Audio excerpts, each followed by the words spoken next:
Yes po, isang magandang umaga po mga kabarangay.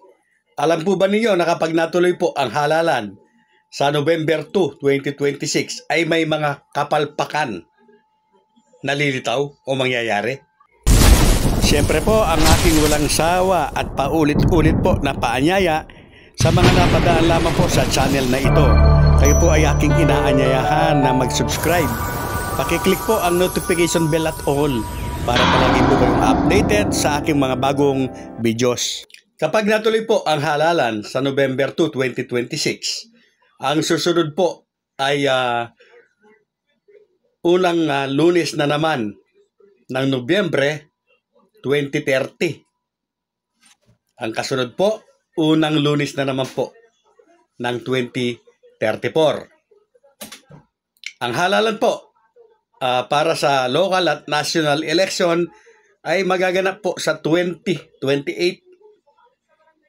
Matapos po ang 6 na taon, muli itong magaganap at ang taon po 2034. Yes po, 2028 plus 6, 2034. Yung halalan po na BSKE, ulitin natin, 2026, 2030, 2034. Ibig po sabihin, magtutugma po yan or magsusukob taon sa 2034 ang BSKE at ang local and national election. 4 na bilyong piso ang hihingin nga po ng COMELEC karagdagan dahil napakarami po ng nagparehistro at kung hindi nga matutuloy o mapopospon itong halalan sa December 1, 2025, muli po nilang bubuksan ang registration sa Oktubre, tatagos hanggang Hulyo. Karagdagang gastos daw po, 4 na bilyon ang dapat na idagdag kapag ang halalan ay gaganapin sa November 2, 2026. November 2, 2026, araw po ng mga banal. Ang November 1 po kasi araw ng mga kaluluwa. At yung November 2, araw po ng mga banal or All Souls Day na pinagseselebra or ginuginita po nating mga Katoliko sa buong Pilipinas. Sinasabi po na kaya daw naisip, kung inisip man ng mga nagsulong nito ay dahil nga po uuwi sa kanilang probinsya yung mga butante. Alam po ba ninyo na meron po halimbawa nagtatrabaho sa Manila, doon na nakapag-asawa, nakatira na sa isang barangay sa Manila, nakarehistro na sa Manila sa kanyang barangay, hindi na po siya nakarehistro kung saan po siya isinilang or kung saan po nandoon ang kanyang mga magulang or sabihin na po natin mga mahal sa buhay na nakahimlay sa mga libingan. Ibig ko po sabihin, kung uuwi po itong taong ito papunta ng Manila, tiyak po na hindi naman yung eksaktong November 1 or November 2. Baka October pa lang, October 30 pa lang ay uuwi na po sa kanila yan at babalik na lang ng November 3. Paano po kaya siya makakaboto, mga kabarangay? So tama po yung sinasabi po ni Atty. Makalintal na hindi po ito pinag-isipan ng ating mga mambabatas. Kumbaga para ma-postpone lamang or para matupad lamang po yung pangako nila sa mga pinangakuan nila na magkakaroon ng extension at yan nga po mapopospon ang halalan. Hindi po nila inisip yung batas para sa nakakarami. Ito po ay para lamang po sa sarili nila, pansarili nila. Siyempre po para hindi nga sila gumastos kapag napospon yung halalan na yan. At yan po, magiging magkakaroon ng utang na loob ngayon itong mga nakaupo. So, magagamit na naman nila sa mga darating panahalala. Yan po mga kabarangay, ang ilan lamang po sa mga kapalpakan na pwede pong mangyari.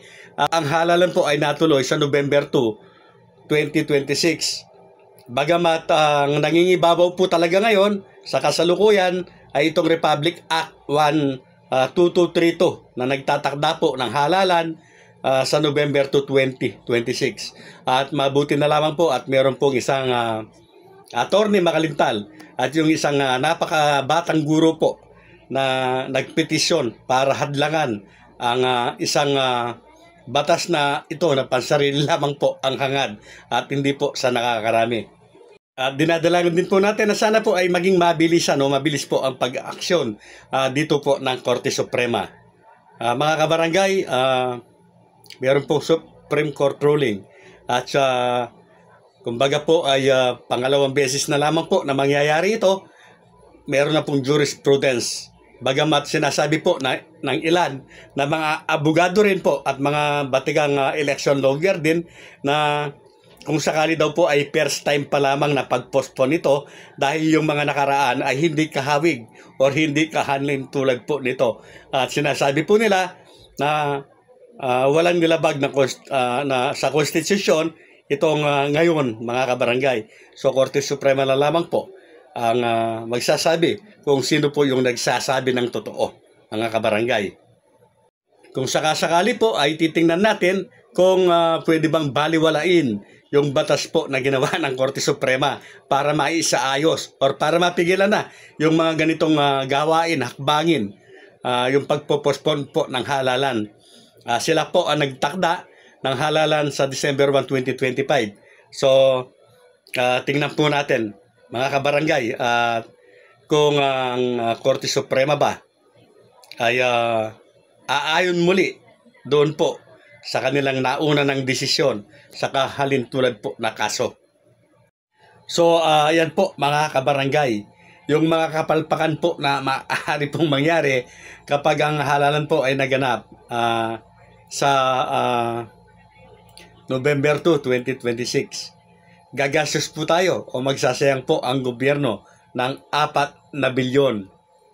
Magugulo po yung schedule ng mga gusto po na umuwi sa kanilang lalawigan o probinsya para ipagdiwang ang araw ng mga patay at araw ng mga kaluluwa.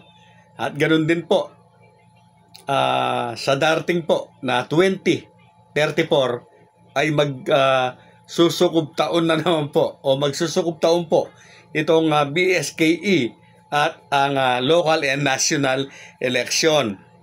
Ilan lamang po yan sa mga kapalpakan na maaari pong mangyari kapag ang halalan po ay naganap or magaganap sa November 2, 2026. Kayo po mga kabarangay, meron pa po ba kayong nakikita na maaari po na kapalpakan kung sakasakali po na matuloy ang halalan sa November 2, 2026? O nakikita po ba ninyo na maganda or dapat lamang na matuloy ang halalan sa November 2, 2026? Ano po ba kung sakali man ang inyong nakikita na ikagaganda po nito?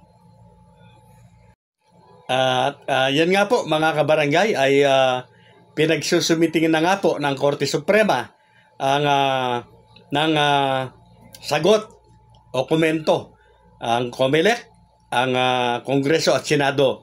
Ganun din po ang ating Executive Secretary para po yun nga po magkomento patungkol po dito po sa pagpipetisyon po, pagharang, pagtutol po ni Attorney Makalintal at nung isang napakabatang guro nga po. Sila po, yes po, dalawa po yung nagpetisyon po laban po sa Republic Act 12232.